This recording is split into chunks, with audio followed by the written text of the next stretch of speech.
Looks like we're live, Rami. Certainly, I can see us on X, Yes, we are live on X and oh, and we're also live on YouTube. Okay. Good day, everybody. Welcome to what is this? Our 24th live stream. Hi, Valerie. Good to see you.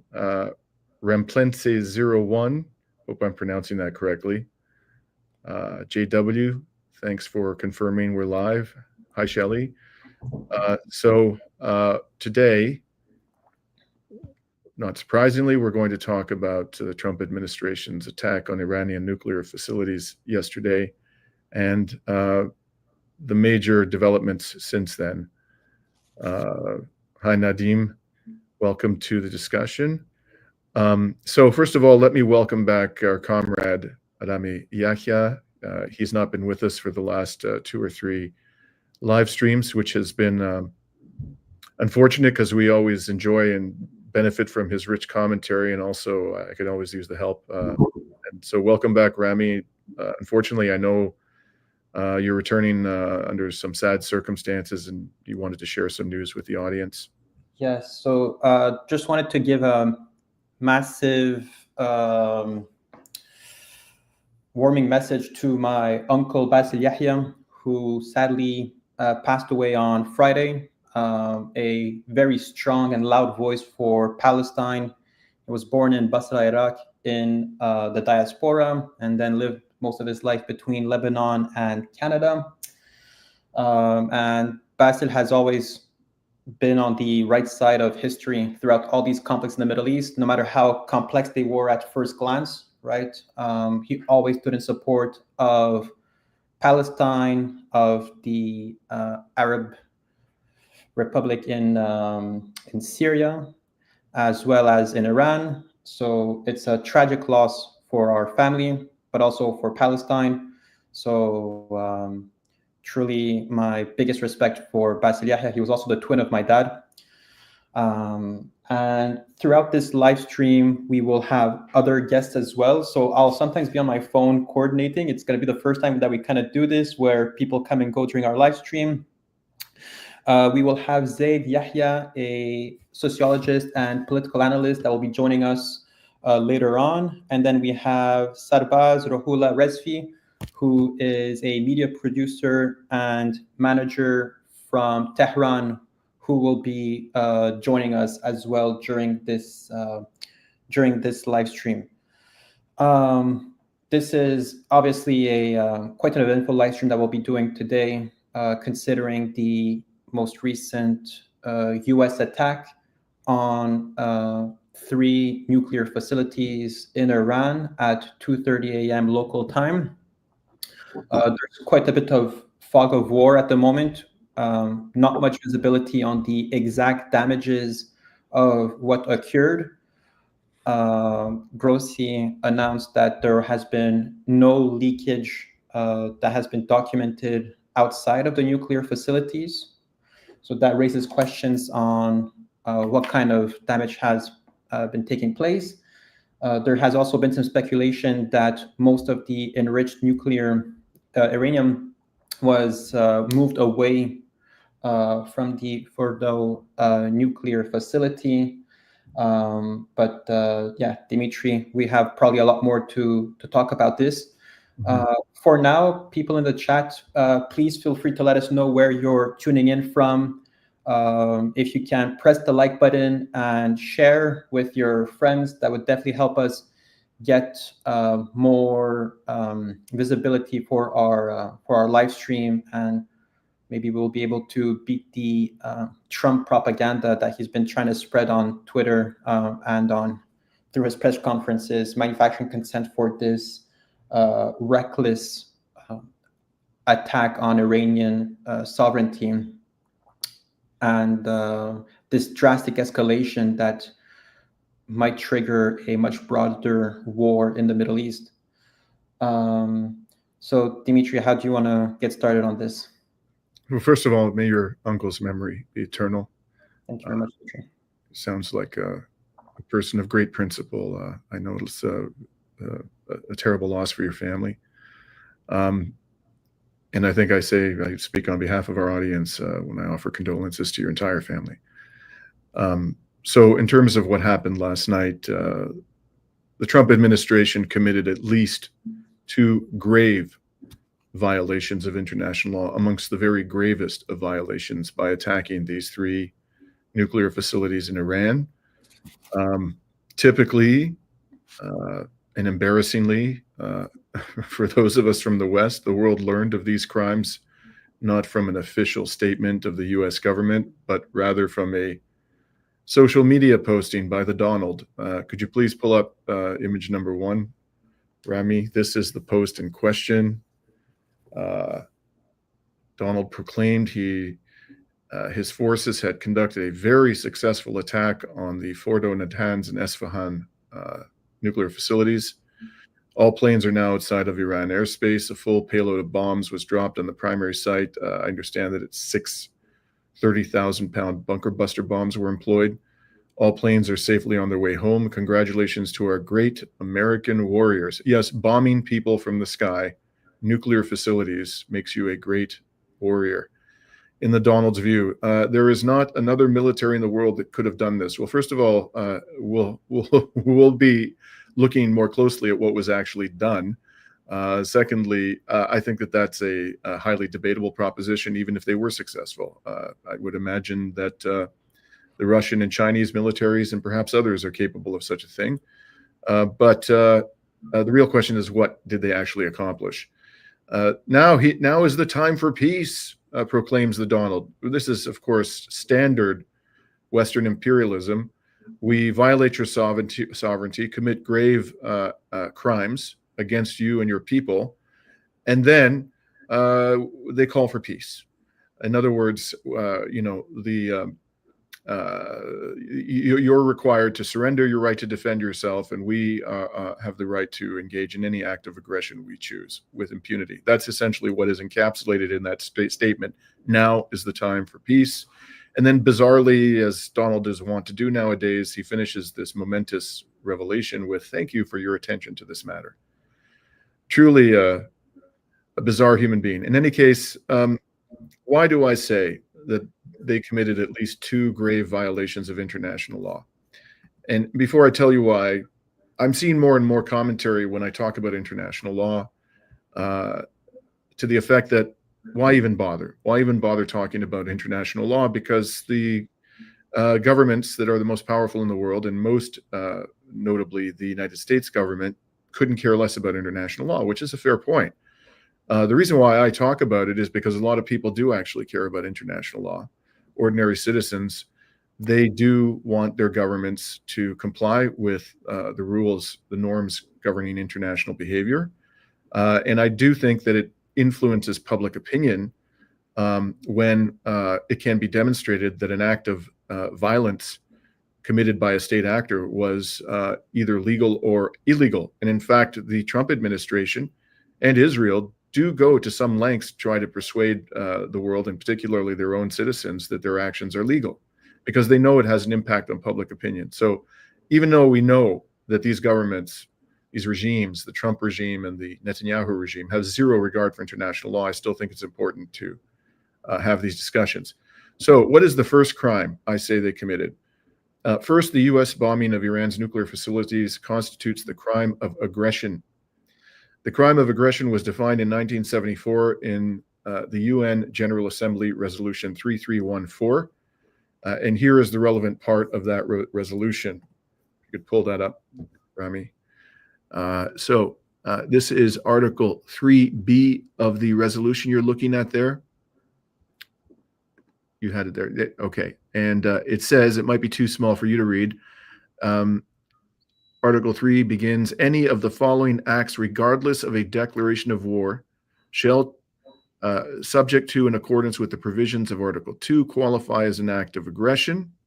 I'll come back to Article 2 in a moment. And the second example is bombardment by the armed forces of a state against the territory of another state, or the use of any weapons by a state against the territory of another state.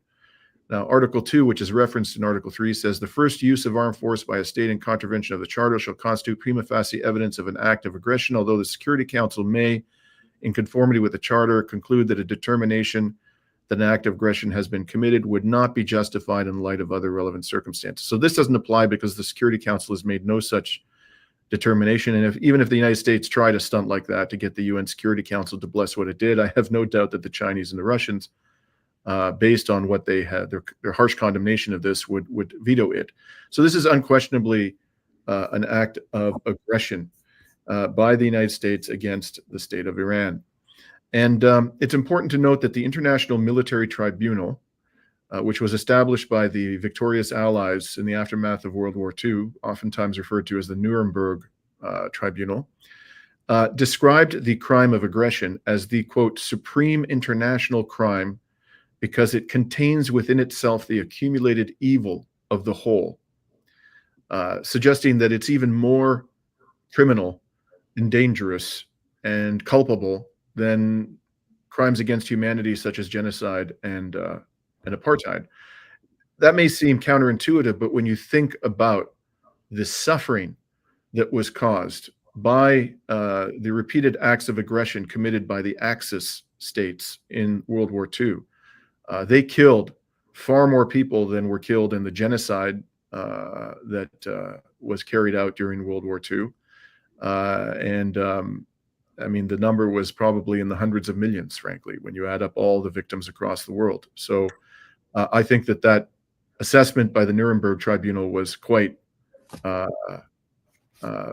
fair, that this is the supreme crime, the crime of crimes. Now, the United States cannot justify this as an attack, as an act of self-defense, because Iran did not attack the United States prior to the U.S. bombing of its nuclear facilities.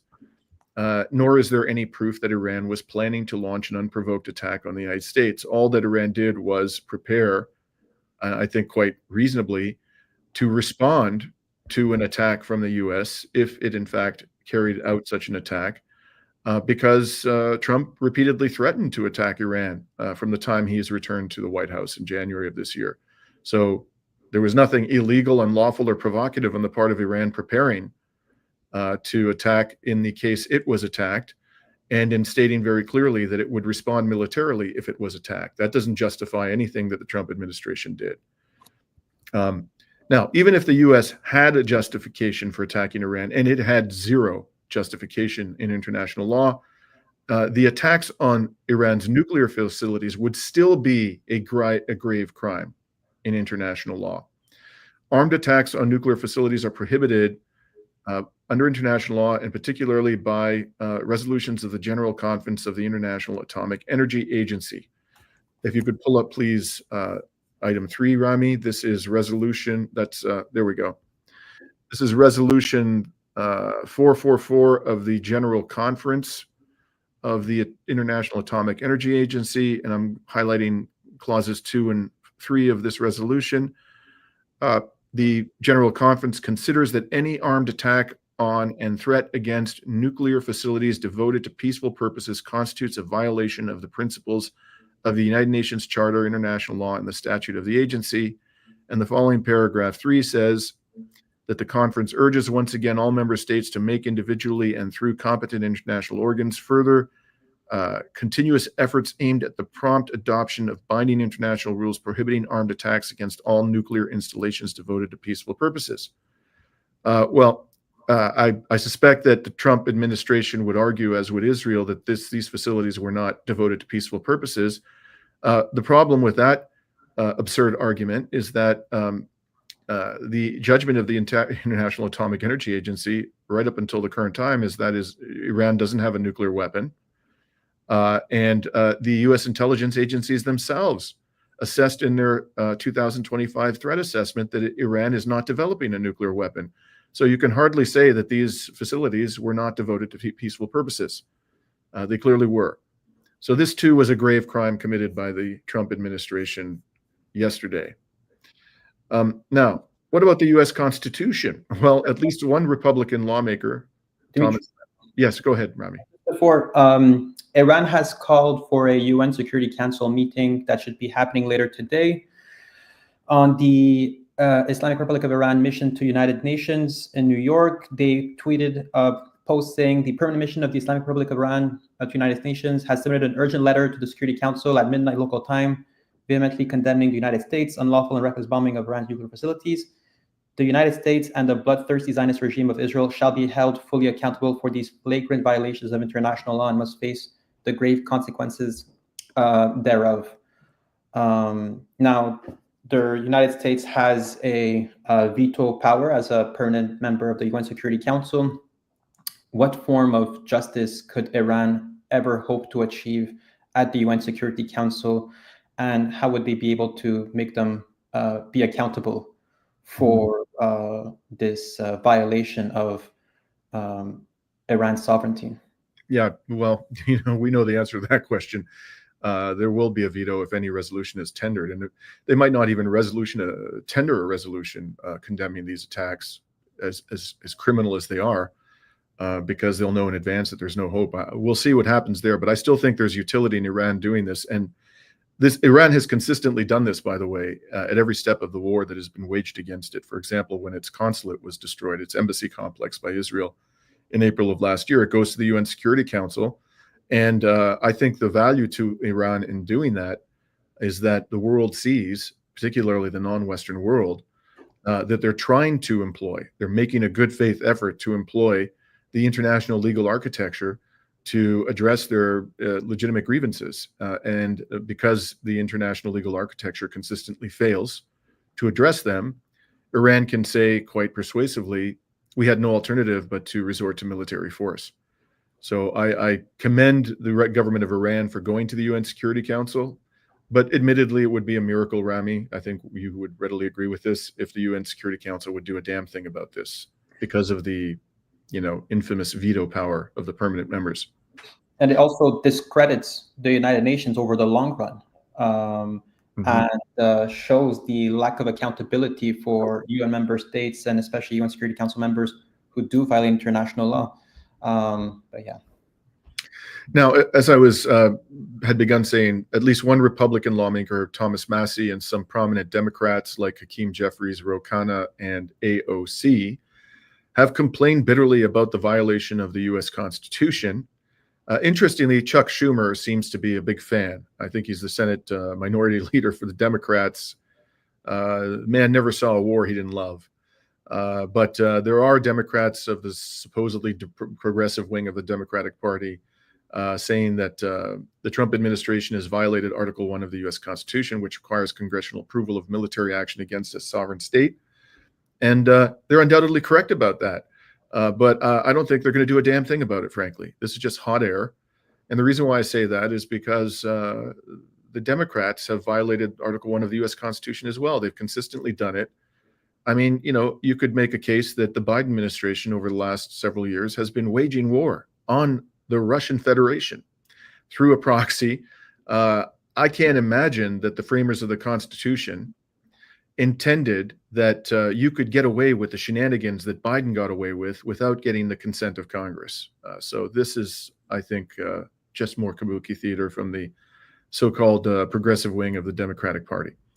Now, as Rami mentioned, Iran, it wasn't just speculation. Iran, well, I can't say that they're telling the truth, but Iran has actually stated that before the U.S. attack last night, it evacuated people and nuclear material from these three facilities. I saw today a photograph on Telegram, which purported to be have been taken a couple of days ago at one of these facilities, and it showed that there were trucks. This is like a satellite photograph, trucks that appeared to be lining up to take material away from one of the facilities. So apparently, if the statement is accurate, Iran's stockpile of enriched uranium was not in any of these facilities at the time of the attack. But that does not necessarily mean, even if it's true, that the stockpile was removed.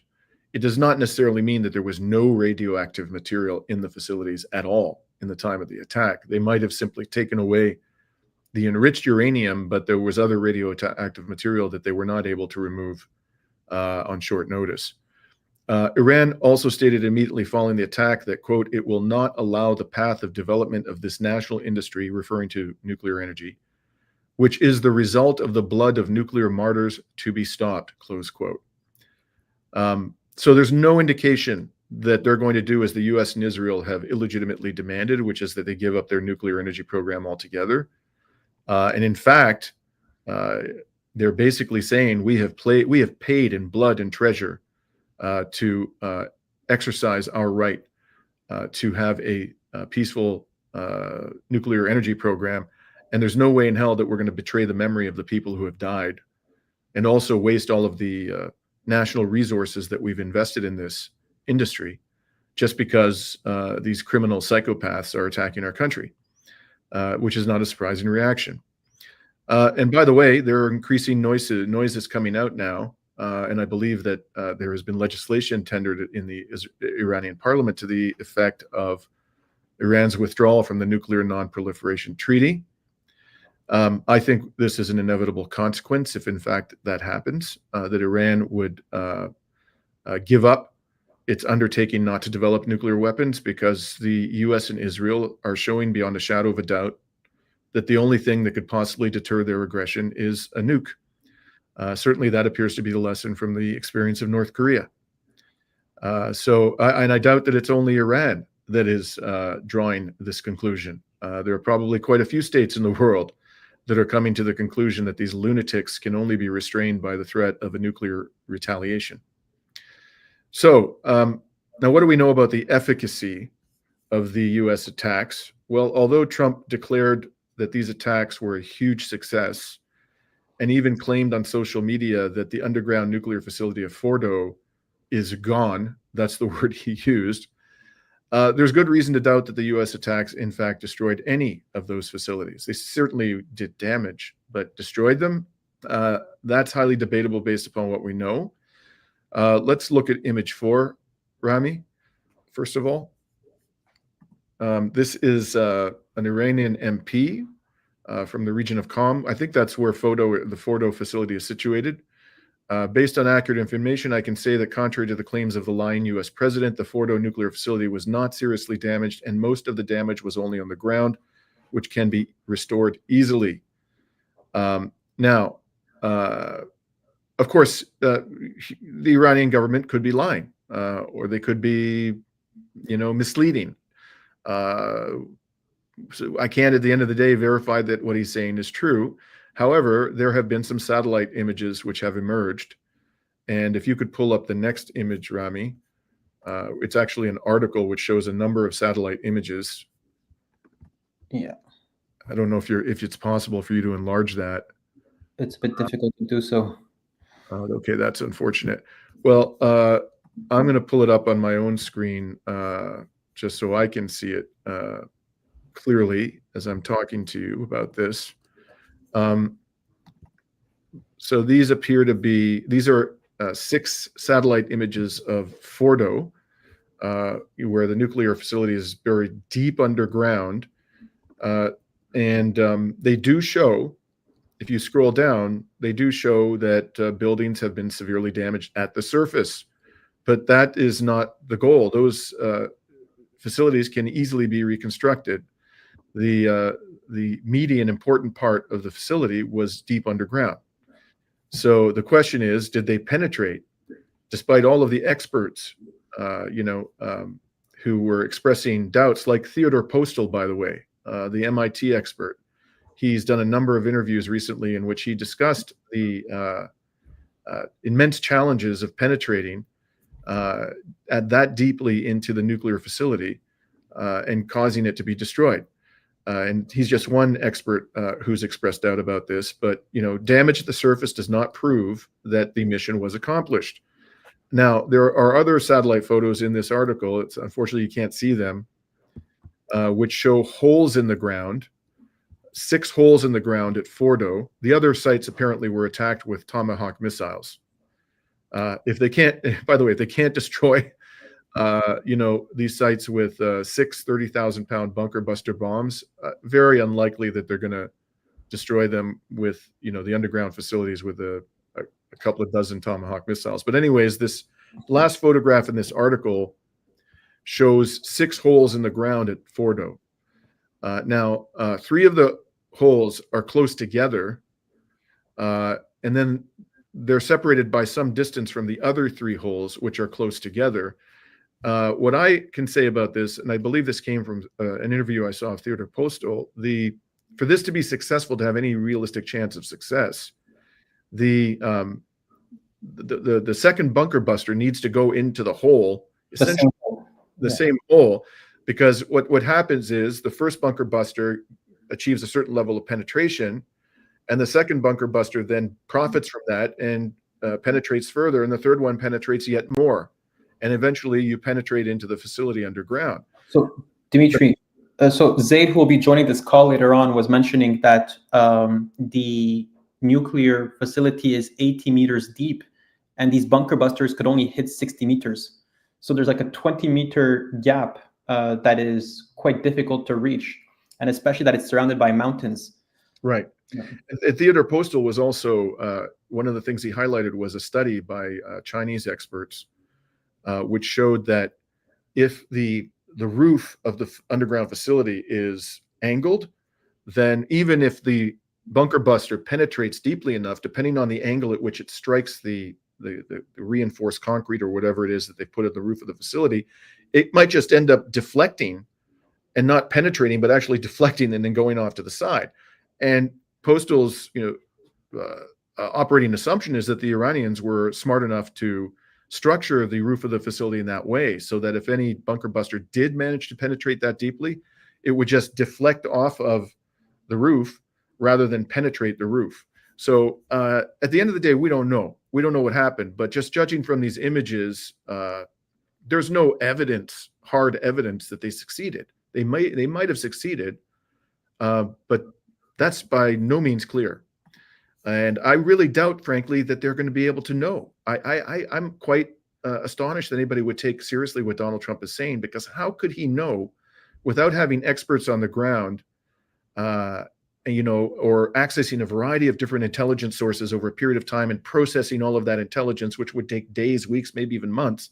How could he have a high level of confidence about whether this was actually successful based on these photographs, which is probably pretty much all the U.S. government has at this point, is some satellite photographs? I don't know how any self-respecting person could say with certainty that the mission was accomplished. Now, I want to also share with you an analysis from the people at the Telegram channel Slaviangrad. I've talked about them before. These are people, I believe they're Russian, but they certainly have pro-Russian sympathies, and they have a lot of military expertise.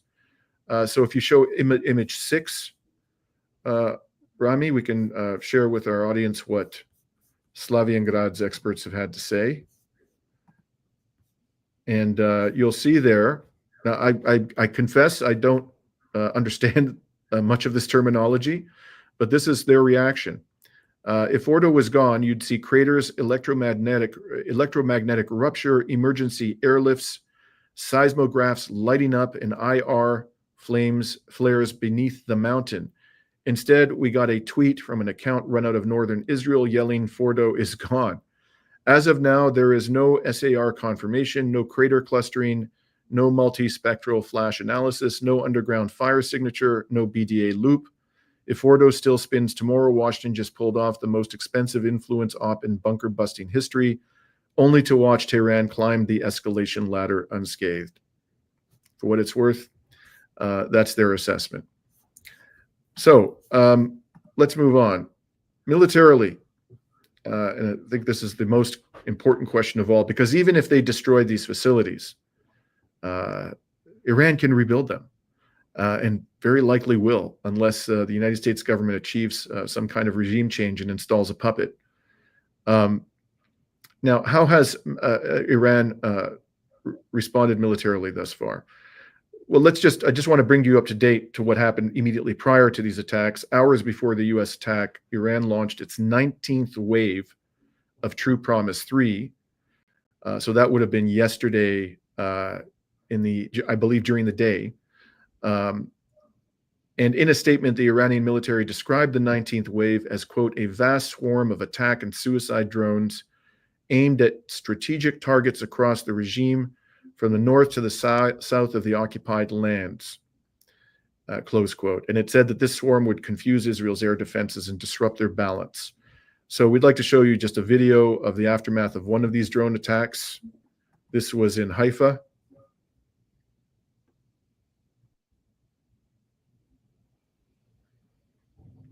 As you can see, one of those drones appears to have wrecked a building.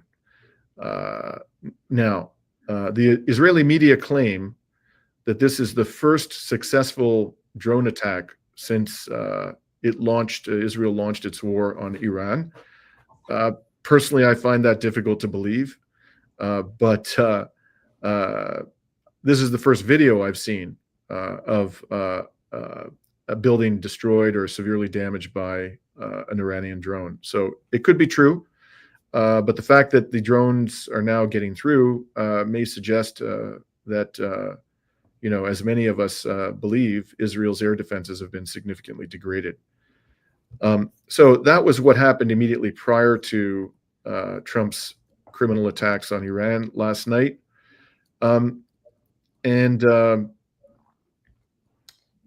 response to the attacks on the 3 nuclear facilities, Iran launched within hours of those attacks its 20th wave of True Promise 3. It reportedly fired 27 missiles in 2 batches, principally at Haifa and Tel Aviv. I want to come back to this, but by the way, that's from last night. This is Tel Aviv. Can you start over the video again, Rami? Yeah. So you see air defense missiles going up there. There's plenty of air defense missiles going up. There's a missile coming down and miss, and there's another one which appears to strike near the air defense battery. So, sorry, Dimitri. Yeah. Just with the claims that Trump has made, right, that he destroyed the Fordo nuclear facility and the 2 other ones as well as Netanyahu saying that they were able to push Iran back by 2 or 3 years from achieving a nuclear bomb. Do you feel like this attack is an exit for Trump and Netanyahu to at least claim a definitive win on this conflict that started October 7, since we know that Trump has claimed multiple times being against forever wars. Iran is saying that there's no real damage to the facilities. Is this a way for Trump to get an exit and to turn this page on the genocide that has been happening? That's a great question, and I just like to park it for a second. Absolutely. So if we can just finish reviewing what happened last night, and I think we should get into that. That's a very interesting question. So if we could move on then to, well, I just want to say a few more words about the 20th wave. You might have missed it, but Iran reportedly fired 27 missiles in 2 batches. I'm going to show you the aftermath, or the aftermath of the attack on Tel Aviv. This is at least part of the aftermath. This would be image 9, Rami. Wow.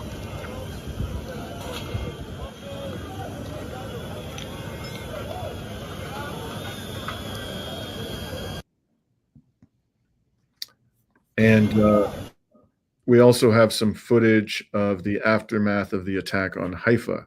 This would be video 10.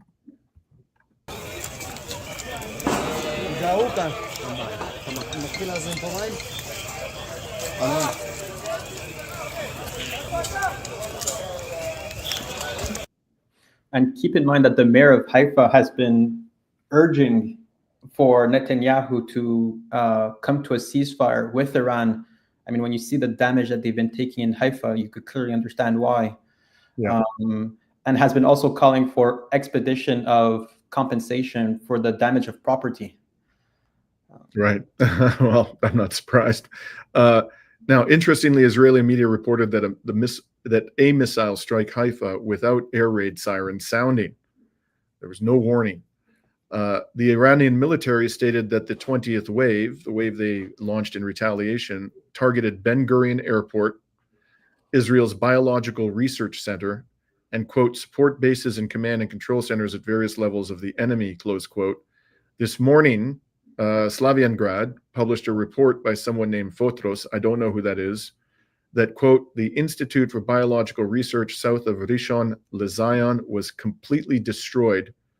This is one of the most sensitive facilities of the Israeli Ministry of Defense. So yeah, they do biological research. That shouldn't surprise anybody at the Genocide Ministry. Now, again, I have no idea if that report is accurate. I've not been able to find any credible reporting on what happened to Ben Gurion either.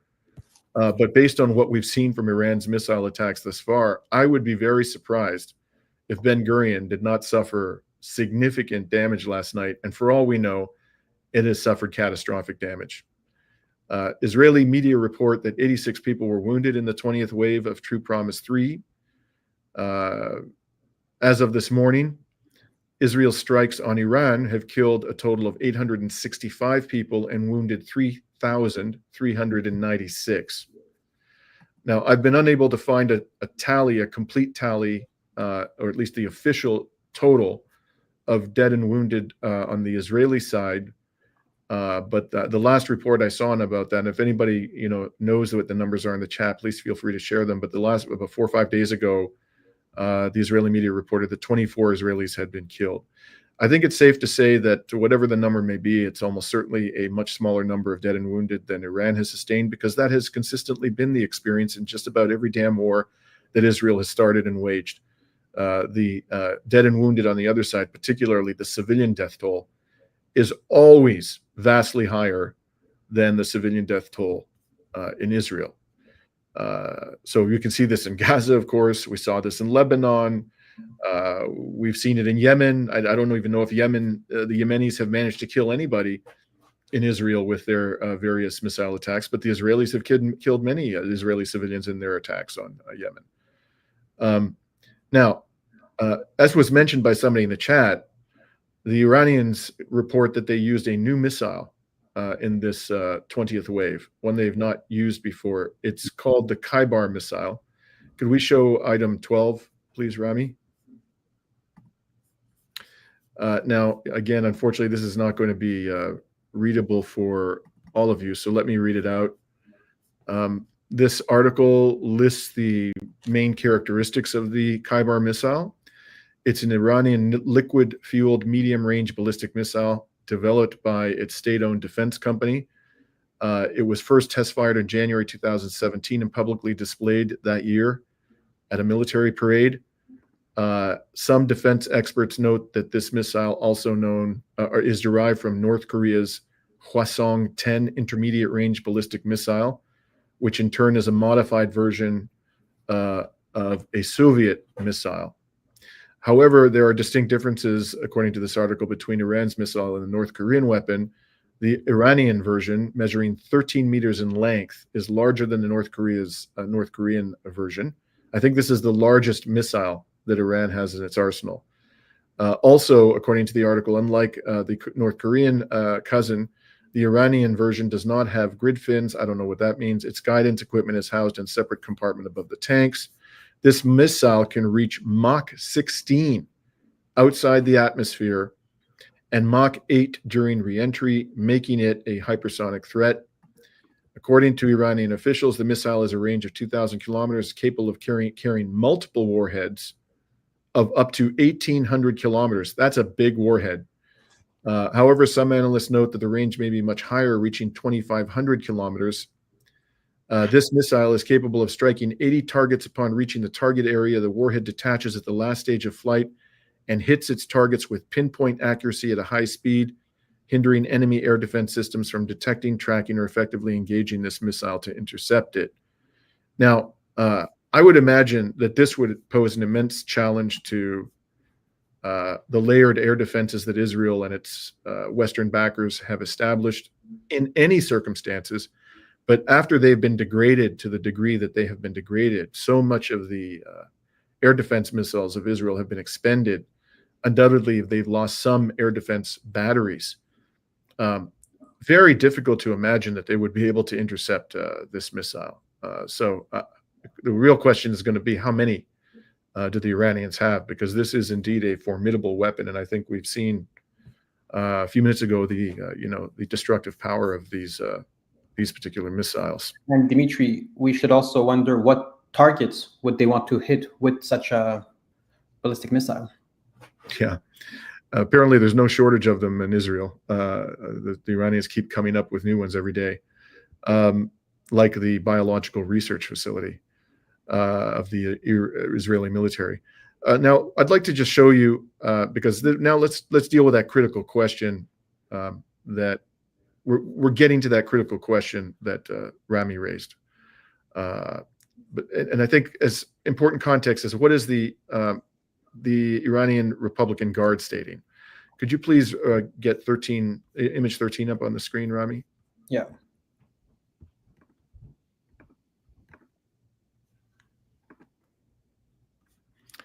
I'll quickly read it. Washington's repetition of its past failed follies reveals strategic weakness and blindness to regional facts by directly attacking peaceful facilities as it places itself on the front line of aggression. As we have repeatedly declared, the number, spread, and size of U.S. military bases in the region are not strengths. They only double their vulnerability. We firmly remind all that Iran's indigenous peaceful nuclear technology cannot be eliminated by any strike. Rather, this will strengthen the resolve of our young, committed scientists to advance and develop it further. The great Iranian nation and the world know well that the IRGC understands this full-scale hybrid war arena and will never be cowed by the clamor of Trump and the criminal clique ruling the White House in Tel Aviv. And then it continues. If we could pull up the following image, Rami. Yeah. In response to these aggressions, I'm looking at the second paragraph. Operation True Promise Thieves, 20 waves the Zionists have already tasted, will continue with precision, purpose, and force against the Zionist regime's infrastructure, strategic centers, and interests. Today, U.S. terrorist assault also entitles the Islamic Republic under the legitimate right of self-defense to employ responses that lie beyond the aggressor bloc's deluded calculations. The invaders must await regrettable responses. Now, it's important to notice a subtle difference, but an important one between these two paragraphs. The first paragraph, which relates to how the IRGC is going to deal with Israel, uses the phrase will continue. So they're making a vow that they are going to continue these attacks on Israel. But they don't use that language when they talk about the U.S. They say the terrorist assault entitles the Islamic Republic to employ responses that lie beyond the aggressor bloc's deluded calculations. So the IRGC is not, as I read the statement at this time, making a commitment to strike American military forces in retaliation. It does reserve the right to do so, but it's not saying that it will. And so far, I've seen no reports that it has. So we'll come back to that in a moment. I also want to show you the statement by the Iranian foreign minister. This is image 15. In response to these criminal attacks, he said, Iran does not possess nukes, yet it's under attack by nuclear armed powers. It seems the Nuclear Non-Proliferation Treaty can no longer protect us, and this poses a dangerous challenge. He's signaling that Iran may pull out, which means that its nuclear facilities will no longer be subject to inspection, and it will have freed itself of the undertaking not to develop a nuclear weapon. Now he says, I will head to Moscow to meet President Putin. Russia is a friend of Iran, and we have a strategic partnership. Interesting that he's going directly to Moscow. Doesn't say that he's going to China. I will hold serious consultations with President Putin. We continue to work with Russia, a permanent member. This is not merely a U.S. attack on our facilities. It is an assassination of international law. I think that's an entirely fair description, although Israel and the United States killed international law many decades ago. We are committed to continuing the defense of our country, and armed forces are fully prepared to defend our sovereignty. We have a wide range of options to respond to the American aggression. When the aggression against Iran ceases, we can then talk about how to resume the diplomatic path. So again, he's only talking in terms of options that are available to respond to the American aggression. He's not making any commitment, like the IRGC, to actually use any particular option, including, and most importantly, the option of military force against a U.S. military base. What I'm getting out of this, what I read from all of this, and the fact that they've not yet struck a U.S. military base, is that for the time being, and I think this is a very clever move on their part, and I hope that this is what they're doing, they are going to focus their retaliation on the genocidal entity. This is going to put the Trump administration in quite a quandary if it wants to continue attacking Iran. Already it's getting flack. There's heavy opposition amongst the population in the United States to a war with Iran. I think a majority of the polls I've seen suggest that even a majority of Donald Trump's base don't want a war with Iran. If now, having struck the nuclear facilities and proclaimed it to be a great success, if Iran does not retaliate by striking a U.S. Military base, but it just continues to attack Israel, which, according to the United States, started this whole war unilaterally. That's the word that Rubio used. How is Trump going to explain to the American people that he's launching another attack on Iran? If Iran shows the immense restraint of not attacking any of those U.S. military bases in the region in response to what is effectively a declaration of war by the United States, I think Trump is going to have a really difficult time convincing the American people and even members of his own base that he has a justification of going any further. I mean, Dimitri, it definitely seems that it would be a trap for Iran to attack the United States. It would it would distract basically the fact that the main issue in the Middle East is the American base, which is Israel, right? The settlement that is corrupting the entire region. But most importantly is that Hezbollah has not really launched any attacks on Israel since they agreed to this truce or ceasefire. Do you believe that that we could witness a re-engagement of Hezbollah in this conflict? Yes, I think that's a distinct possibility, although I think they're probably not ready yet. I think they're going to want to see whether the United States is done, and I think you were quite right to ask that question, because there are multiple indicators that the United States might be done. Personally, I think it's not. I think more likely than not, the United States is going to the Trump administration will find a pretext to attack Iran again if Iran continues pummeling Israel. It's hard for me to believe that they won't try to find a pretext. And as someone mentioned in the chat, and many people have speculated, worst comes to worst, the Israelis might mount, or even the Americans themselves, some kind of false flag operation, involving dead Americans, in order to build public support for more criminal attacks on Iran. So there's a number of ways this can play out, but I think Hezbollah right now is probably waiting to see whether this is going to continue the joint U.S.-Israeli attacks, or whether the United States is now going to stand down and leave it to Israel and Iran to fight out. If it's the latter, I think Hezbollah probably will not come in. If this now continues to be a fight between Iran and Israel, but if the United States comes in hard, it's not just them. There's Ansar Allah. I think they will definitely, and they've said they'll start attacking U.S. shipping again out of Yemen. And there's a group, we don't hear about it very often, of Pakistani militants. I think the group is called Zanayub, who have said very clearly that they will go to war against military bases, U.S. military bases in the region, if the U.S. continues attacking Iran. And then there are militias in Iraq, which are probably poised and may actually launch attacks on U.S. military bases in Iraq, whether or not the Trump administration attacks Iran again. But so far, the American military bases in the region are unscathed. So I want to point out something else about the response of Iran about this, which is possibly even more important for countries around the world, and that is there are some interesting activities in the Strait of Hormuz. Could you pull up image 16? This published today on Slaviangrad. There is data showing that Iranian warships have reached the Strait of Hormuz, and according to military channels, Several Iranian vessels, mostly belonging to the Navy and the IRGC, have been spotted actively maneuvering near the entrance to the strait.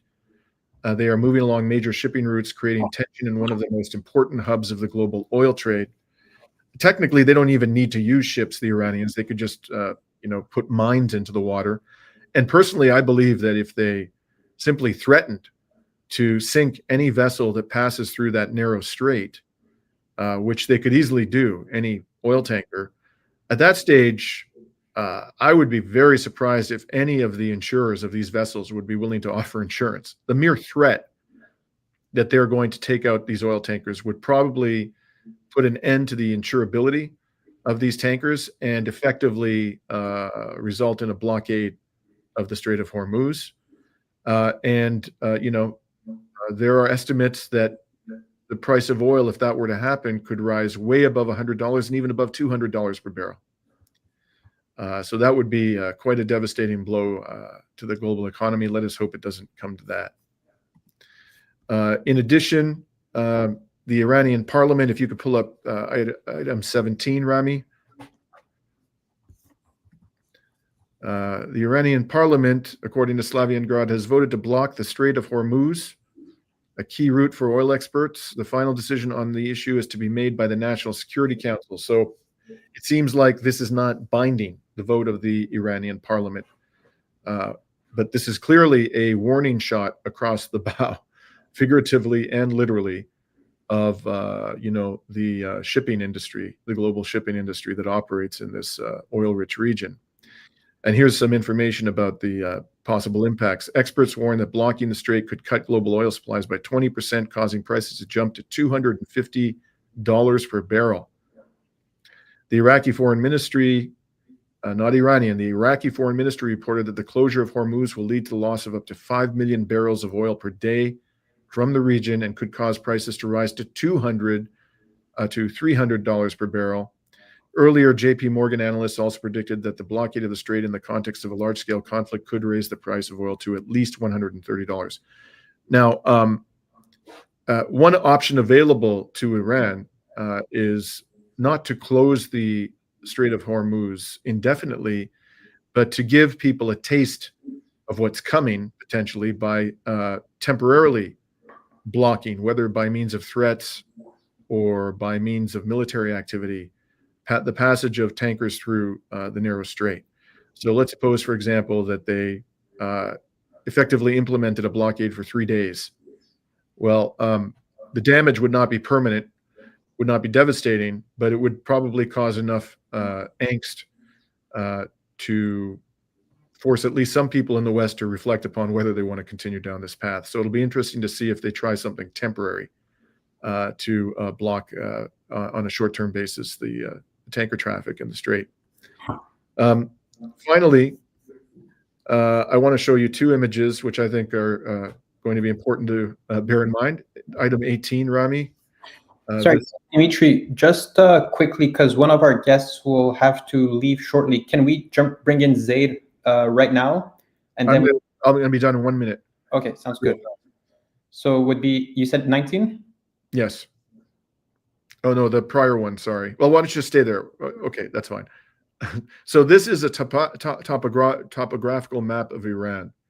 I believe that it's very unlikely they're going to be able to achieve their objectives, the Americans and Israelis, without a ground invasion. I'm not saying they're going to do it. I think that would be suicidal. But part of the reason why I say that is look at this. It's almost like a natural fortress. Those are huge mountains, by the way. These are very, very tall mountains surrounding almost the entirety of the country. You're the border region. Saddam Hussein tried to penetrate those mountains in the 1980s, and he failed. His forces were beaten back. Hard to believe that the Americans, certainly the Israelis, had no hope whatsoever of doing any kind of a ground invasion. And if the Americans tried, I think it would end in complete and utter disaster.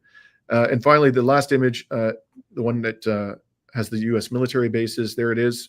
As you can see, the Iranians have a lot of options.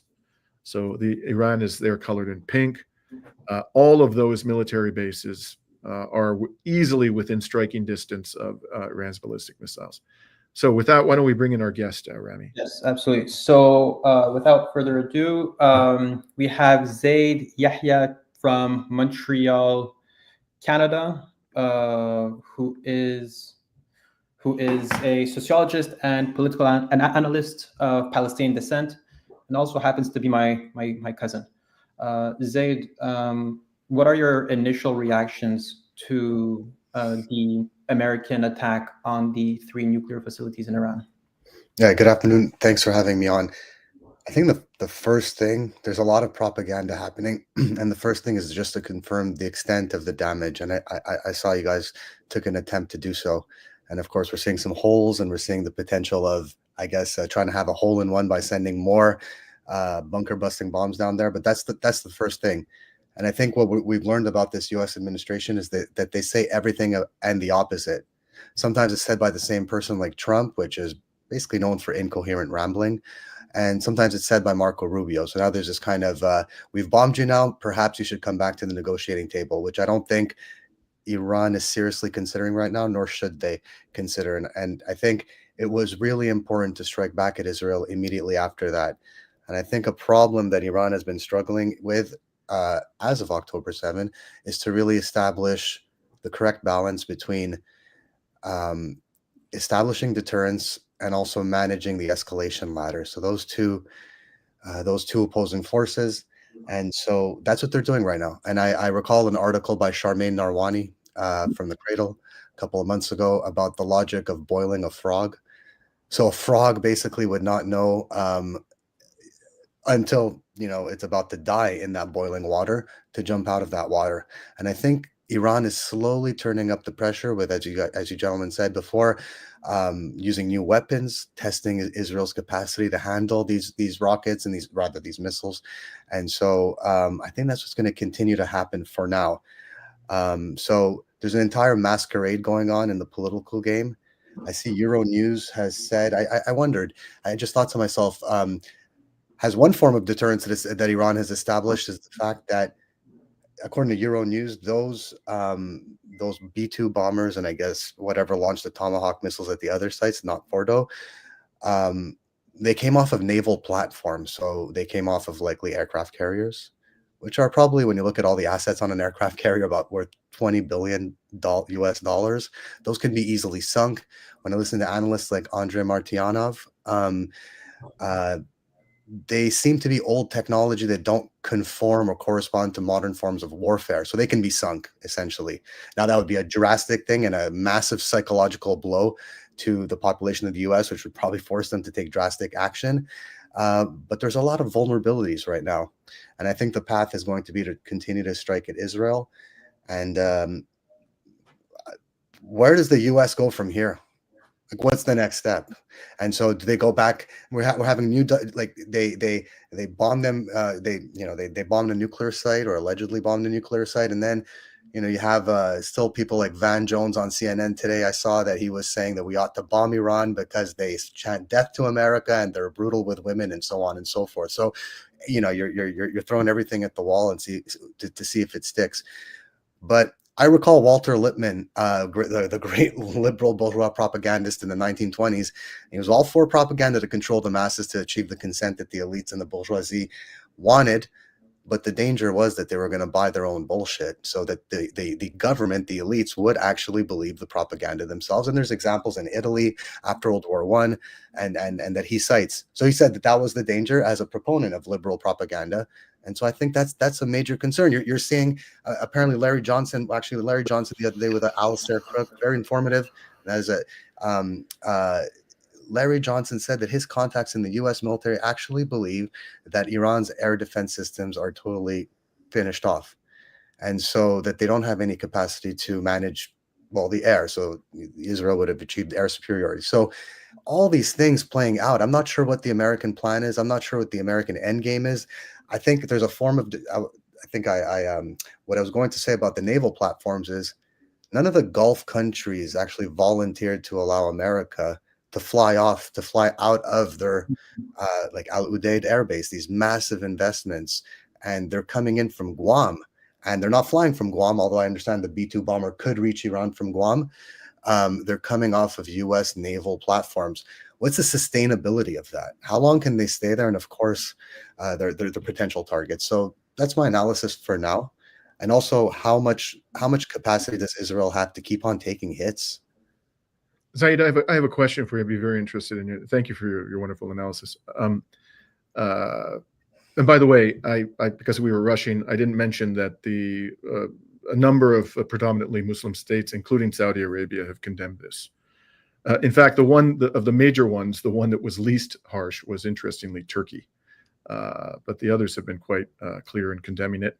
And my question to you is this. So Seymour Hersh, I don't know if you saw his piece, came out with an article about a week ago saying that Iran was going to be attacked by the Trump administration essentially this weekend. And he gave a lot of insight. He consulted people he regards as very reliable sources in the U.S. government into what they're thinking. And one of the things, I almost fell off my chair when I read this, and this is what I want to ask you about. They think that maybe by attacking Iran, they might achieve regime change in a bloodless, simple sort of way, because Khamenei will just pack up and leave. Mm-hmm. He'll leave the country. He'll go seek refuge elsewhere. Now, I've spent a good deal of time in the last 18 months amongst Shia Muslims who are on the ground fighting against the Israeli genocidal entity, including particularly in South Lebanon. I personally found this laughable. I'm interested in what your reaction is. Do you think that there's a reasonable prospect of the supreme leader packing up his bags and leaving Iran because he fears for his own life? Well, I think that's a really interesting question. I think he's a deeply devout person and committed to the cause, both religiously and in the temporal world, if you will. I don't think that that's likely. Okay, I really do not think it's likely. I would say as well is that, does Iran have a real solid civil society? Okay, compared to Iraq, when you have extremely authoritarian states, or one of the theories of fascism through Gramsci would be that one of the aspects of fascism is the complete crushing of civil society. And so civil society includes everything, of course. It includes unions. It includes, even corporations, if you will, religious institutions, the school system, the media, and so on and so forth. It's a system of consent. When you destroy that whole thing, like a Saddam Hussein, and even the kind of Bashar al-Assad system was not sustainable because it's top-down authoritarianism, like a bourgeois form of dictatorship. And so I believe that Iran is much stronger structurally within the society. So even if you decapitate and take away Khamenei, the question is the society going to completely collapse? Is he the only thing holding the glue together? Now, I will say, what I understand is, this nuclear doctrine of Iran, just as an example, it's not as simple as Khamenei just coming in and saying, you know what, Islam now, after 1400 years, I've decided it's in accord with with nuclear bombs, nuclear weapons, and so on. I'm sure there's some way you can rationalize it through the religious text. However, he's got an entire civil society institution of religious scholars, and I'm sure in the government as well, but in religious scholars that do not participate in government, that would not necessarily view an action to allow nuclear weapons as legitimate. And in fact, there's a large section of the Shia religious authorities that refuse to participate in politics, almost like the anarchists, because politics are a dirty game of domination and control. And of course, morality goes out the window. So, in some way that kind of slows them down, because they cannot just make decrees as Trump can make decrees and executive orders. However, that also speaks to a pretty strong civil society. And you see it as well. They graduate as many engineers per year as the United States. And you can see with their industrial production, after all these years of sanctions, they continue to be able to produce for themselves and, of course, to protect themselves existentially with weapons. So I think the question is, no, he won't just up and leave. And is the power of his belief system is too strong, a commitment to his country. But also, if he did, does the society just collapse? And I will say as well, there's a Western view, right? Because of this, post-Enlightenment, viewing everything through the lens of the nation state, that because Iran is a diverse society that has historically lived like this, there's Arabs and there's Azeris and there's Kurds and so on and so forth, that all these people want so-called self-determination away from Iran, and they'll just up and rise and they'll just be independent. And, I think often the West deludes itself with its own views that it projects onto the rest of the world. Sometimes it's wishful thinking, sometimes it's forms of Orientalism and racism. But again, Walter Lippmann's really useful. They start believing their own propaganda. You say? Yeah, Zaid, sorry, just because you earlier mentioned that Iran was managing escalations in the way they were going to respond to the US attack on the 3 nuclear facilities, or alleged attacks on the 3 nuclear facilities. We've had people in this chat talking about the importance for Russia and China to interfere. And to much of certain people's disappointment, we haven't seen much involvement from Iran and China, at least outside of the world of diplomacy. Do you see this as managing escalation on their behalf? Or, I mean, what do you have to say about the role of Russia and China playing recently? Well, I think they have, like, China and Russia have real questions to ask themselves. As an example, in Libya, China had a lot of interest building infrastructure projects, and they had 35,000 workers that they just up and took and left. So in the context of Libya, they just put absolutely no resistance whatsoever. And, they probably weren't in a position to do so, of course. In the case of Russia, South Africa was lobbying Russia very hard to intervene and not allow these UN resolutions based on some sham Arab League resolution to bomb Libya. And of course, that was just a responsibility to protect operation, a bombing campaign, not a sodomizing regime change has happened, right? What I'm saying is, at some point, Russia and China will have to decide to take the gloves off. I mean, they're building the international north-south transportation corridor. This is in the context of, well, the Belt and Road as well as Russia, but that corridor, maritime as well as on land, which goes from India, Iran, through the Caucasus into Russia. And so that's a tremendous amount of capacity, tremendous potential for economic development and bettering people's lives, of course. And but there's tremendous investment there that's at risk, that could be bombed by terrorists, for example, that are vulnerable. And so China also gets a tremendous amount of its petroleum from Iran. Now, I just wonder, because there's an interesting thing happened today. Putin was making statements that seemed to be, a good portion of Israelis speak Russian. We have a tight relationship. It's very reminiscent of what Lavrov said after October 7, that Israel and Russia are united by the bond of fighting the Nazis. Now, it's debatable whether Israel should really have the inheritance of those the Jews that died in concentration camps in Europe, but they do have those views. And so in Syria, the same thing. They ended up having cozy relations with the new Joulani government, this radical Islamic government. So I think they have real questions to ask themselves, and if they're too pragmatic, there could be issues. But there's another angle to this, that Iran is capable of handling this. And I think right now, just considering the back and forth between Israel and Iran doesn't look too damaged. They don't look too worse for wear. And they seem to be able to continue to operate. And obviously, at least from what I can tell, there hasn't been large-scale protests or the people demanding change or whatnot. So I really do think at some point, though, Russia and China will have to decide, are we just going to let this happen because we're next? Egypt, who stopped that land-based flotilla, they prevented the activists from getting to Gaza. They also, is Israel, like, now that Israel's on this winning streak, as they view it, of expansionism and imperialism, and along with America, of course, are they gonna be okay with both Egypt and Turkey having large standing militaries like that, even though they're very closely related to the US? Are they going to allow for that? Because if you have a revolution or that gets into the wrong hands, well, that military can be turned against Israel. And of course, Israel doesn't tolerate any power around it. They cannot. Dimitri, Can I just add a few thoughts? I totally agree with everything you said about Russia, which I think would be of interest to our viewers, is that Putin gave an interview recently, I think it was 2 days ago, in which the interviewer asked him, there are a lot of people out there saying that Russia is an unreliable ally. Did you see that exchange? I did not see that. Yeah. So I thought it was interesting. Obviously, if Putin didn't want that question to be asked, I think he probably could have prevented it from being asked. But he seemed to me to be inviting the question. So he's feeling the heat. And in the course of, I think he's feeling the heat.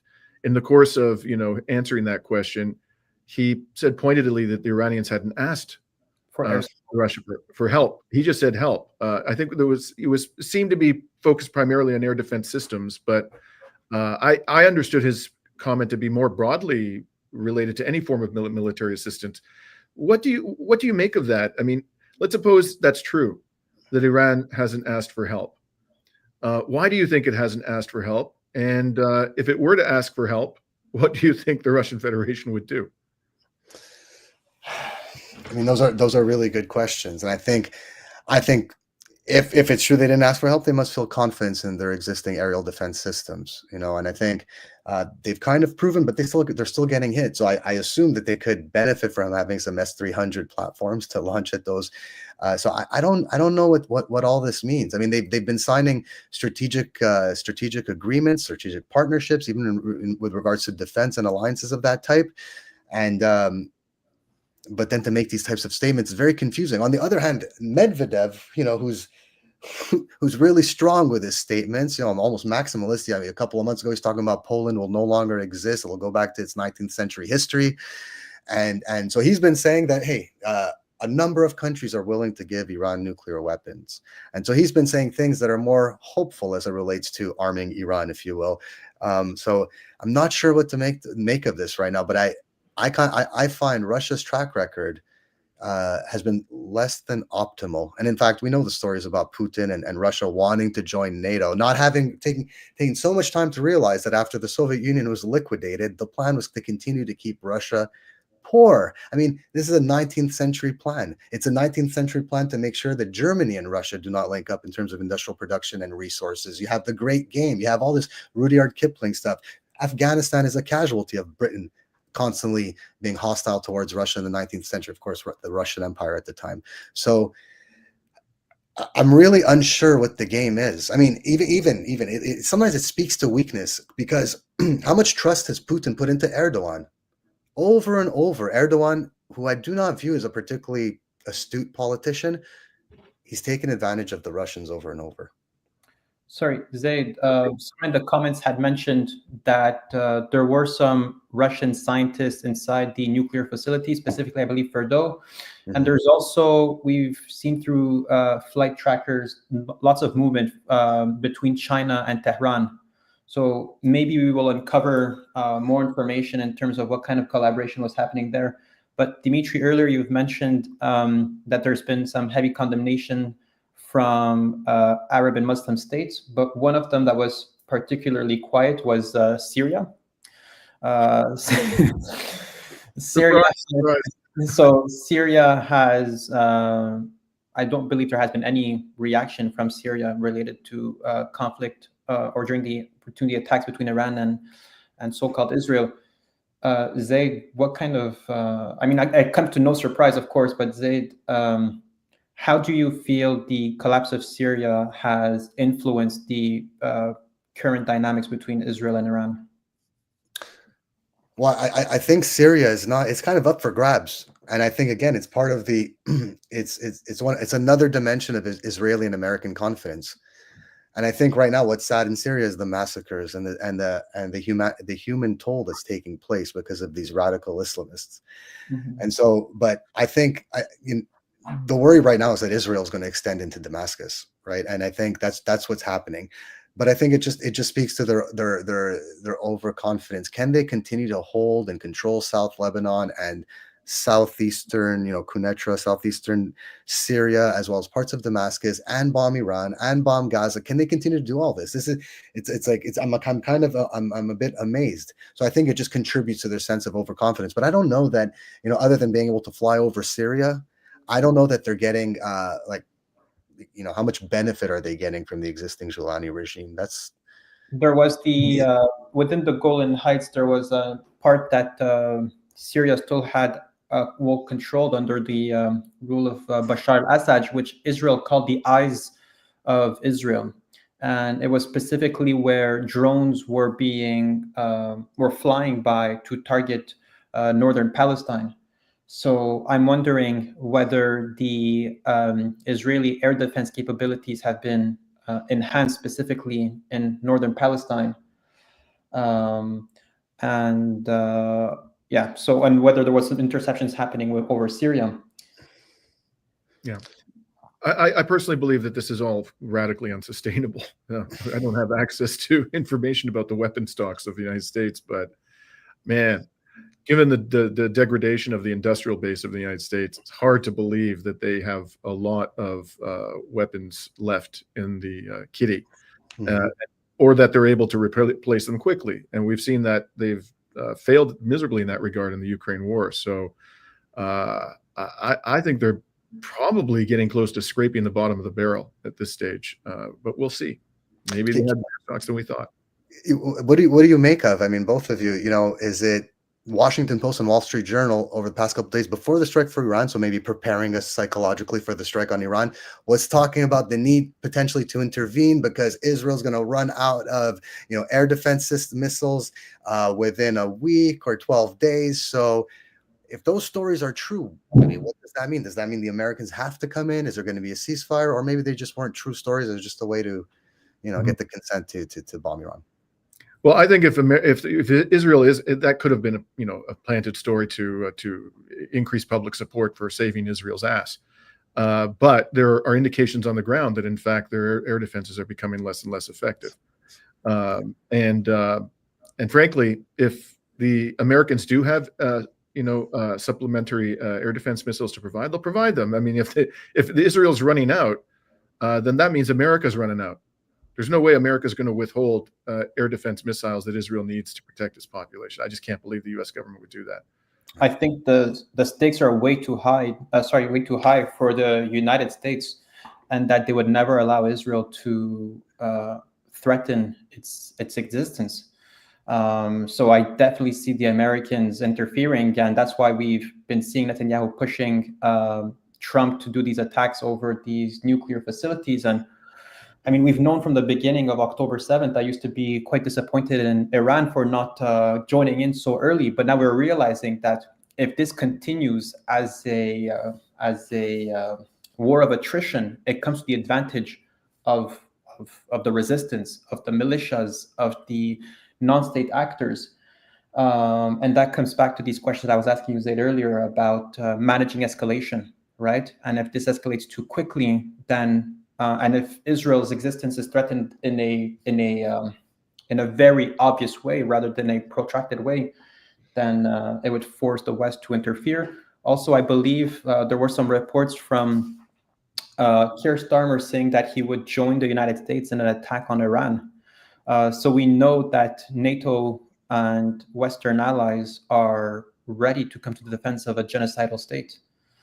Yeah, so I think Keir Starmer was an attack on American troops occupying Iraq, for instance, would be an attack on NATO. So NATO extends to also occupation forces that the U.S. Projects its power through around the world as well. And I think just on the point too is that long game that Iran can play, boiling the frog, if you will. Well, our understanding, I guess my understanding is that they have more missiles than Israel has, artillery for defense systems. So.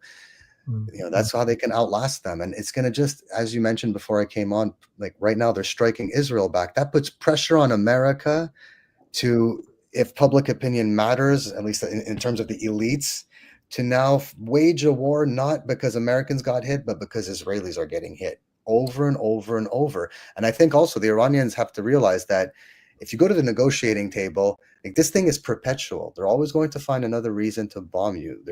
Right now they're bombing you because they don't like your position at the negotiating table. That's one of the alleged stories they're advancing the United States. So they kind of have to establish deterrence by continuing this right now. So I want to also say, do you agree it's a very clever move to just focus their fire on Israel and refrain for the time being from attacking military bases in the U.S.? I think that would be quite a wise approach. Do you agree with that, Zach? Yeah, I definitely agree with that. It just puts pressure, and it's in terms of public opinion, it puts pressure on Israel as well and the lobby to fire up whatever propaganda they want to use this time. And I wanted to just say as well, and that was a good clarification by the person in the chat as it relates to nuclear scientists from Russia. I had read that as well in Iran. I guess the question would be, if a couple of nuclear scientists got killed that were Russians, would the Russians do anything? Because with the Turks in Syria, when they shot down a plane or something, nothing really happened from the Russian side after. So, Dimitri, earlier when I asked you the question about whether this attack on the nuclear facilities was an exit for Trump, and Netanyahu was saying that Iran is now 2-3 years further from achieving a nuclear bomb. Keep in mind that according to Netanyahu, that was 2 weeks before. What I find specifically interesting is the number 2 to 3 years, which would coincide with in some way, with the end of Trump's mandate. So it could seem as some form of exit for Trump today, but keeps the door open that Iran will always have the potential of being a nuclear threat. Yeah. Yeah. He could be looking for a way out. I don't know, but again, I have difficulty believing that if Israel continues to get smashed, that Trump is going to refrain from attacking. I think eventually he probably will attack Iran again, but it's going to be much harder for him to justify that if the Iranians have refrained from retaliating against a U.S. military base.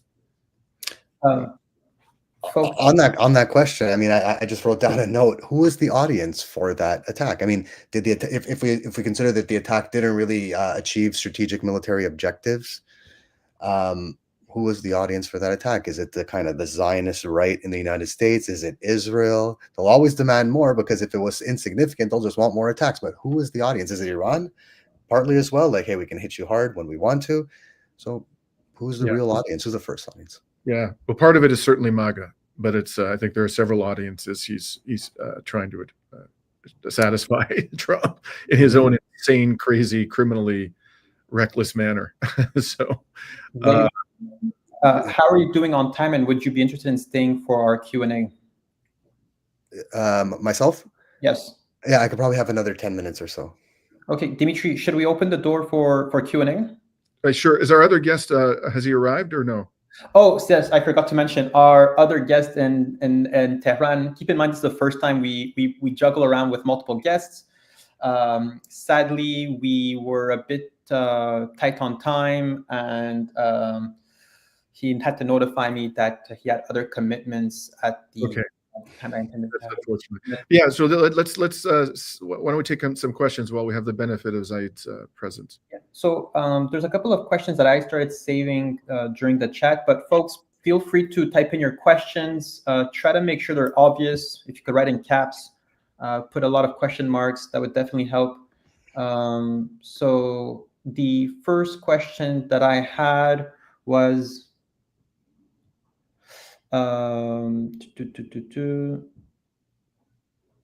so if the nuclear facilities have been illegally damaged, then don't you think the IAEA should inspect them? It seems like you have a little thought for this. Well, I think the first thing, the IAEA, I hadn't gone back to check, but they should obviously issue a condemnation, something Iran was exhorting them to do previously. I mean, as it relates to Israel bombing closely to nuclear sites. So should the IAEA inspect the nuclear facilities? I mean, if Iran's willing to host them, because like some of the information I've heard, it was actually Scott Ritter that came out with saying that the IAEA was feeding information to Israel this whole time.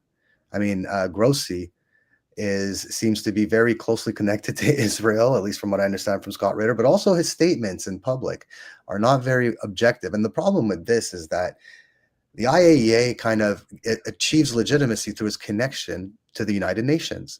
And so the United Nations has an institution that, whether it's arm's length or direct, has a relationship feeding intelligence to Israel, and not even a member of the Non-Proliferation Treaty, but they shouldn't be an intelligence arm of anybody.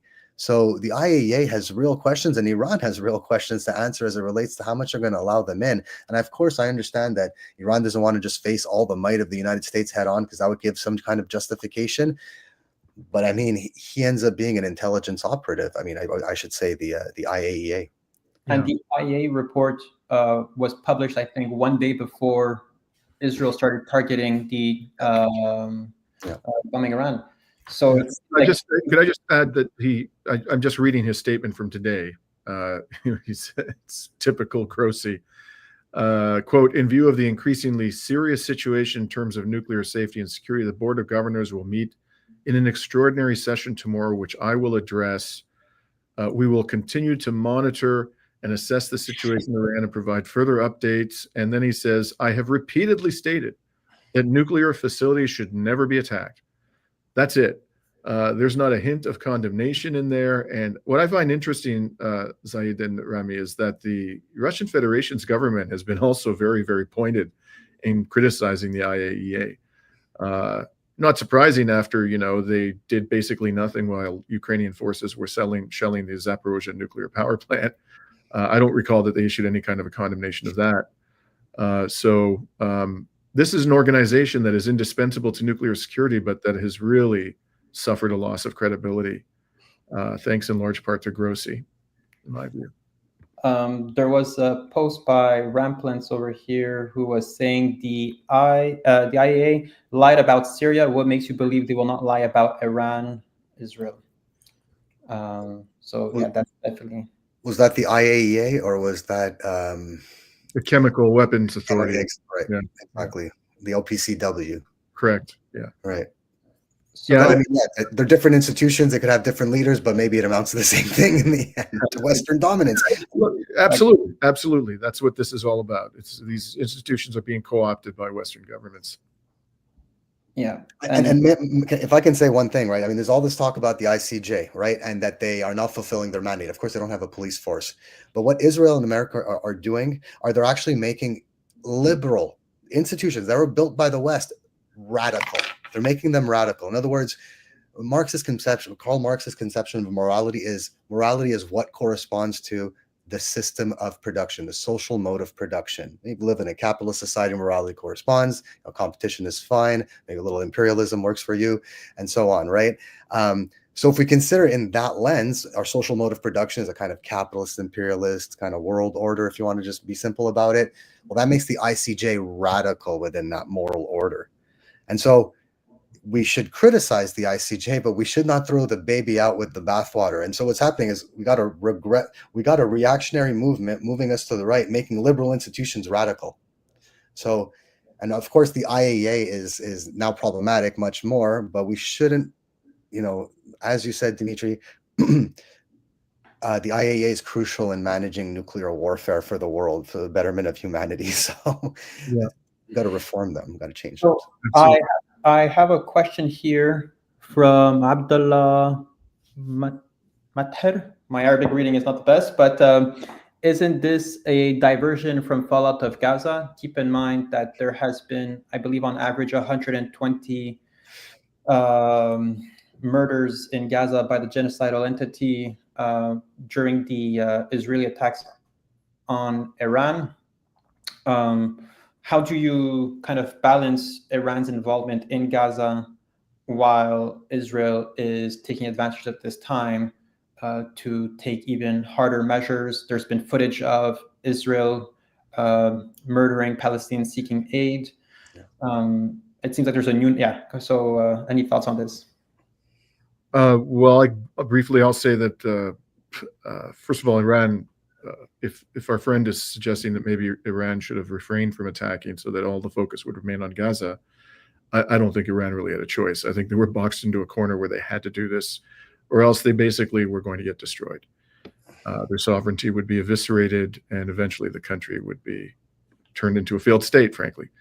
So they didn't have a choice. But are the Israelis using this while the world is distracted by this war to escalate the horrors that they've inflicted upon the Palestinians? Yeah, I think very likely they are, which is precisely what one would expect from this genocidal entity. But it may be at this stage that Iran's military retaliation is the best hope that the Palestinian people have. They have the power potentially to deliver the final blow to a regime that has been greatly weakened, totally discredited. Its military is exhausted. Its economy is taking a hammering.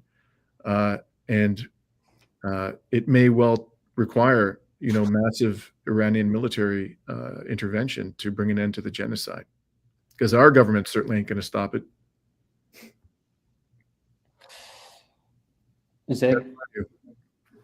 Oh, I mean, I completely agree. But that's not the only thing that's a diversion from Gaza. All of Trump's actions domestically, as it relates to, firing employees and taking on universities, and Right. and his attack on DEI, which has been like a racist, sexist attack on people, right, that are marginalized, that have less economic wealth, and so on. It's a liberal attempt to make the society better, and so even talk about like invading Canada or Greenland or the, troops in the Panama Canal and all this kind of stuff. One of the hallmarks of like far right governments is constantly wanting to take action, show they're doing action. And of course, Trump controls the news cycle both by his actions, executive orders, as well as, just his crazy discourse. So I think there are a lot of things that take away attention from Gaza, and it's obviously tragic. Now, one thing I've noticed over the past couple of days, though, there's been several Palestinian resistance attacks that have killed Israeli soldiers over the past couple of days in Gaza.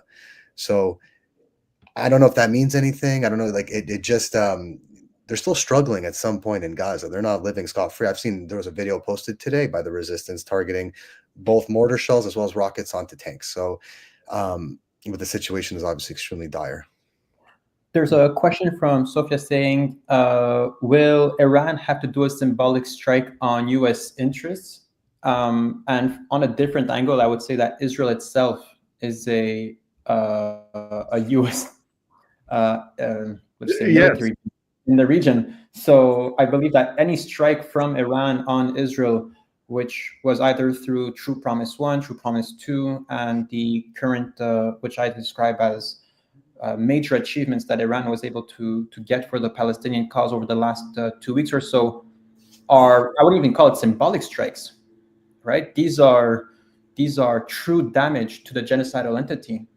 How do you guys feel about this? Zai, do you want to go first? Well, I just couldn't have said it better. I think one should understand it. It's striking Israel is striking the United States. And it puts, again, more pressure. Like, so if you're some like right winger in the United States, apparently there's a lot of them that do not want this war on Iran. Well, how are you going to square that away now? So they didn't respond to us. We bombed them. We violated their sovereignty, if you want to think about it that way. And they respond by hitting Israel. Now we got to send more troops. I think it puts them in a tough spot. And as Rami well said, is just simply Israel is America. It's really hard to distinguish them, actually, even in the political ranks. Yeah, I've seen these guys, emergency workers being interviewed on the ground in Israel, and they're all speaking English with an American accent. I'm like, why the hell are Israeli emergency workers speaking to the press in American English? But to go back to this question, if I were advising the Iranian government, I would say, don't do it. Don't.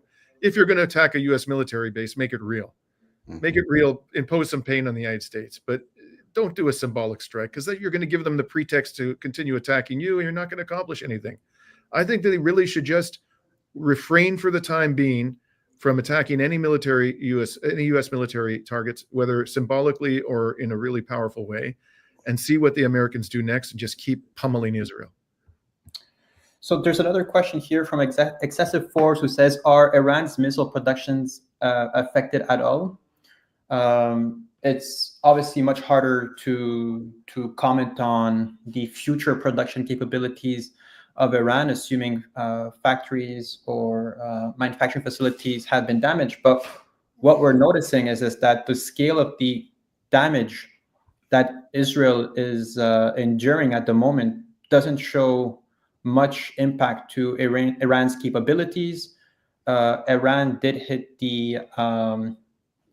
I believe they hit some Mossad headquarters, the Israeli stock exchange, and other highly strategic assets.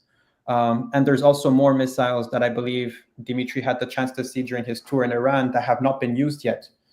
So I think Iran is maybe preparing itself for a protracted war, a war of attrition, and in doing so, it's about outlasting your opponent. And this is why we might see a short decrease in a number of missiles being sent. But we're noticing that the damage is actually getting higher over time. Folks, any thoughts on Iran's missile capabilities and how their production has been impacted? I haven't seen that they've been specifically impacted. And I mean, of course, the Iranian government could be covering that all up and so on. But missile production at this stage of Iran's economic development doesn't strike me as something they could not rebuild very quickly anyways. And they had, from what I understand, large stockpiles of missiles that are capable of hitting Israel. So to me, that's not a real concern at this moment. Yeah. All I can tell you is that, it took them over a year to inflict enough, the Israelis needed more than a year to inflict enough punishment on Hezbollah to stop the attacks from Hezbollah. And Hezbollah had a much smaller arsenal, a much less powerful and precise arsenal than Iran has. And secondly, Israel had the advantage of having virtually 24/7 surveillance over the skies of South Lebanon, because Lebanon is right next to Israel, and there were no effective air defenses in Lebanon. They can't do that in the case of Iran. So that means that I think it's inevitable that they're going to degrade Iran's missile stocks much more slowly than they did in the case of Hezbollah. And even in the case of Hezbollah, with a smaller arsenal, it took them over a year to put a stop to those attacks. I'd be shocked if the Iranians are anywhere close to the limit of their ballistic missile supplies. I'd be shocked. How much longer they can go on? Certainly, I think they can do it for weeks, probably months. And who knows? Maybe they've said they can do this for over a year. Zaid, I believe you might have to leave us. Is that it? Yes. Thank you very much for having me. Thank you. We will carry on with our Q&A. Dimitri, do you still have more time? Well, it's actually, what, an hour 40. Do you have one more question, two more questions? Let's say. Sure. Let's try to find two more questions here. Let's see.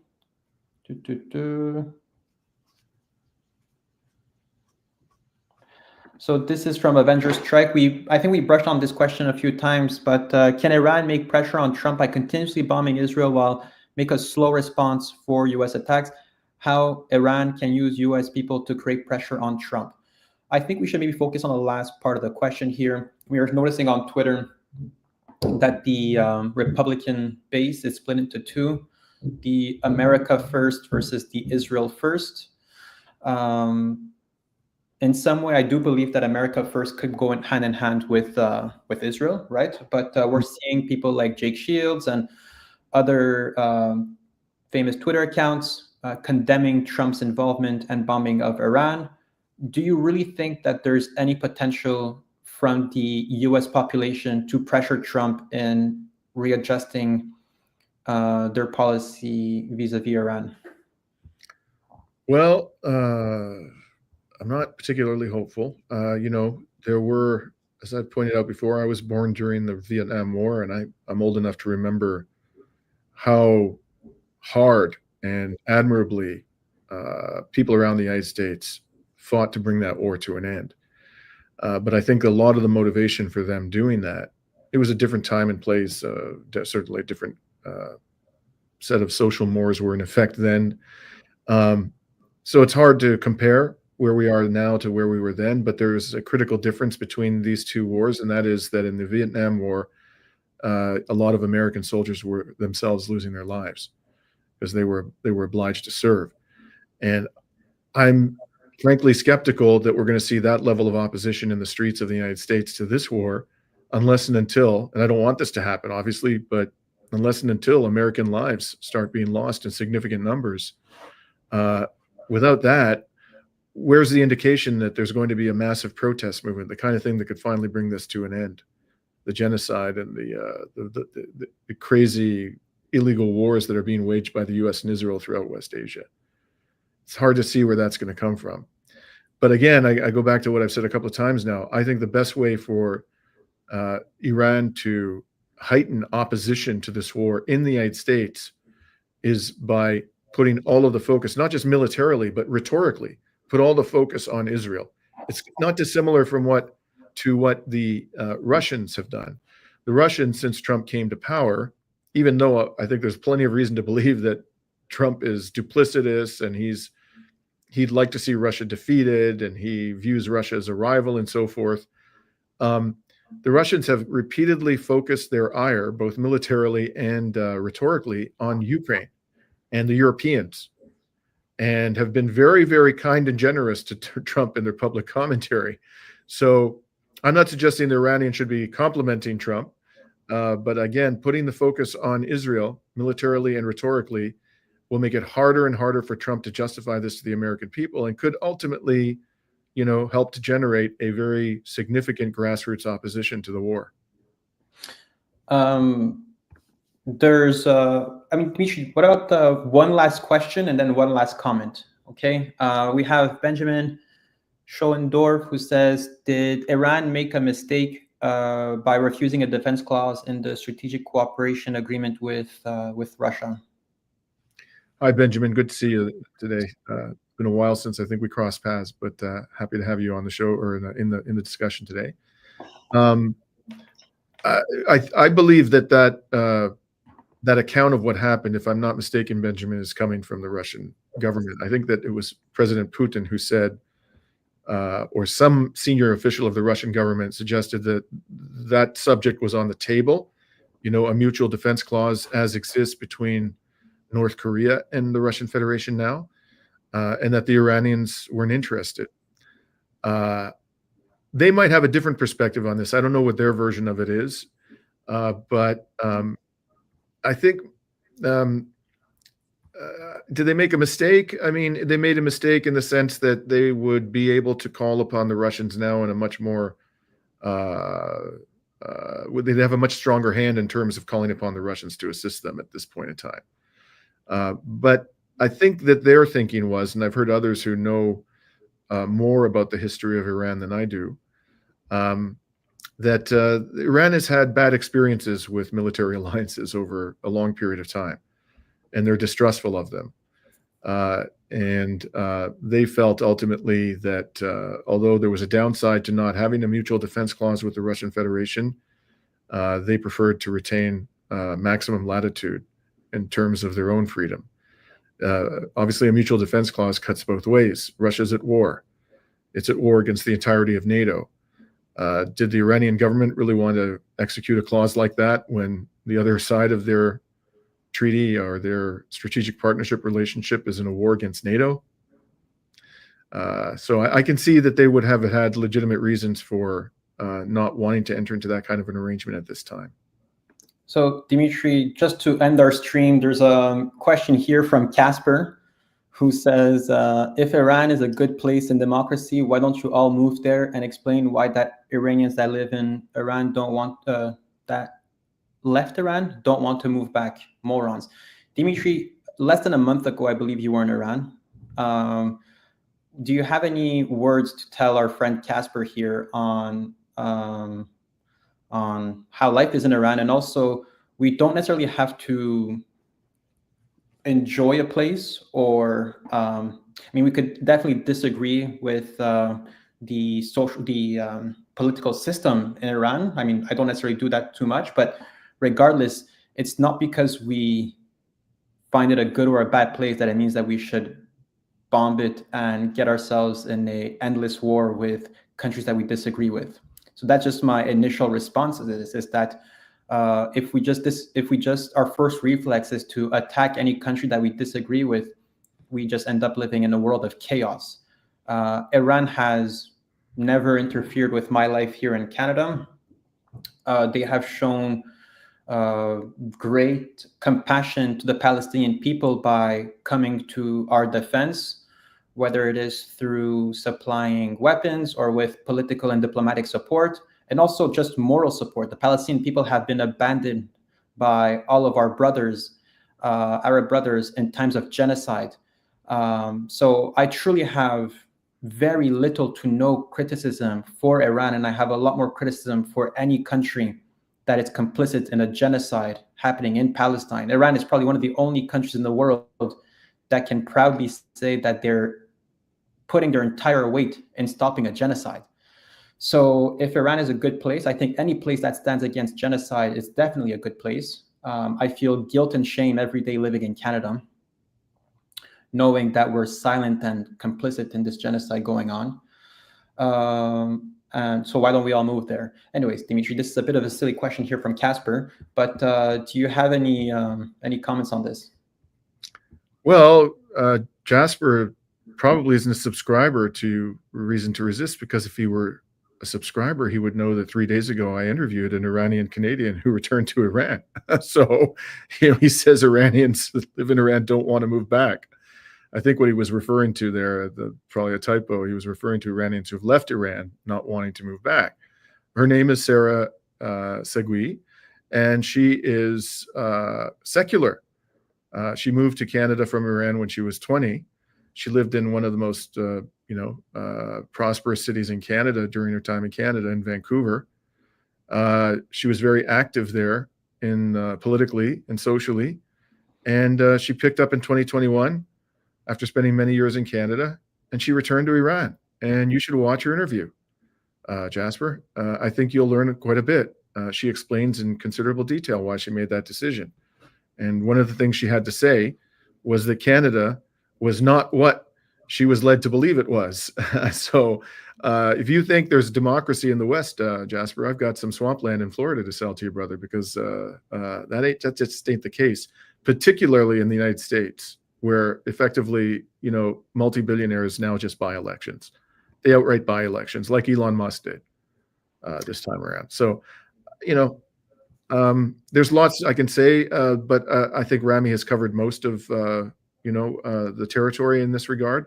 And I'm glad you put that question up on the screen, Rami, because you get a lot of that sentiment, right? There are a lot of people who are here who are drinking the Kool-Aid about how evil Iran is and how virtuous the West is. The truth is that the West is, Western governments today are probably the worst governments on God's green earth. They are the ones who are perpetrating this genocide. Like Rami said, it isn't Iran. There's lots you can criticize in the Iranian government. But when I went over there, I didn't say it was democracy, by the way, Jasper. But I'm telling you that you don't live in one if you live in a Western state. That's what I'm trying to tell you. And furthermore, that again, I don't believe that it's democracy either, because as I understand the Iranian political system, any candidate who wants to run for public office has to be approved by unelected religious figures. So for that reason alone, I would not qualify that as a democracy. But does it have as much or more democracy than a lot of Western states? I think you can make the argument that it does. And Dimitri, would that justify getting into a war with a country under the pretext of democracy when we're not even a democracy either? We had Justin Trudeau who was running a majority government with like 25% of the vote in Canada.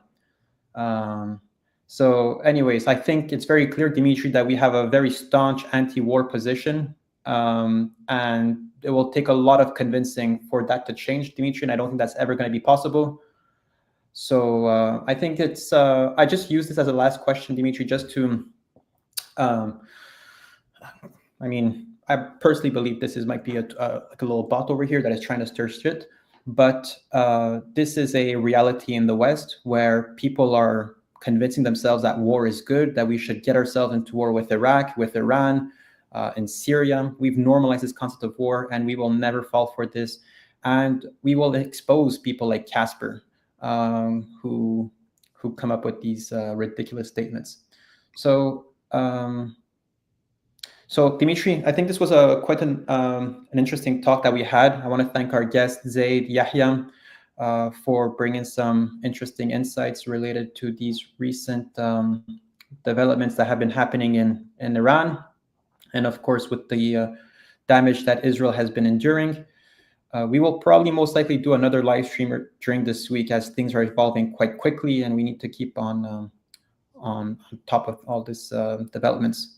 So, folks, it was a pleasure having your questions and sharing our thoughts. Make sure to follow Dimitri on X, Twitter, on Telegram, Patreon. Where else are you quite active, Dimitri? Substack. I'm on all the social media platforms, but the ones on which I'm most active are YouTube, X, and Substack. So, folks, it was a pleasure, and we hope to see you all very soon. Thanks, everybody. Peace out.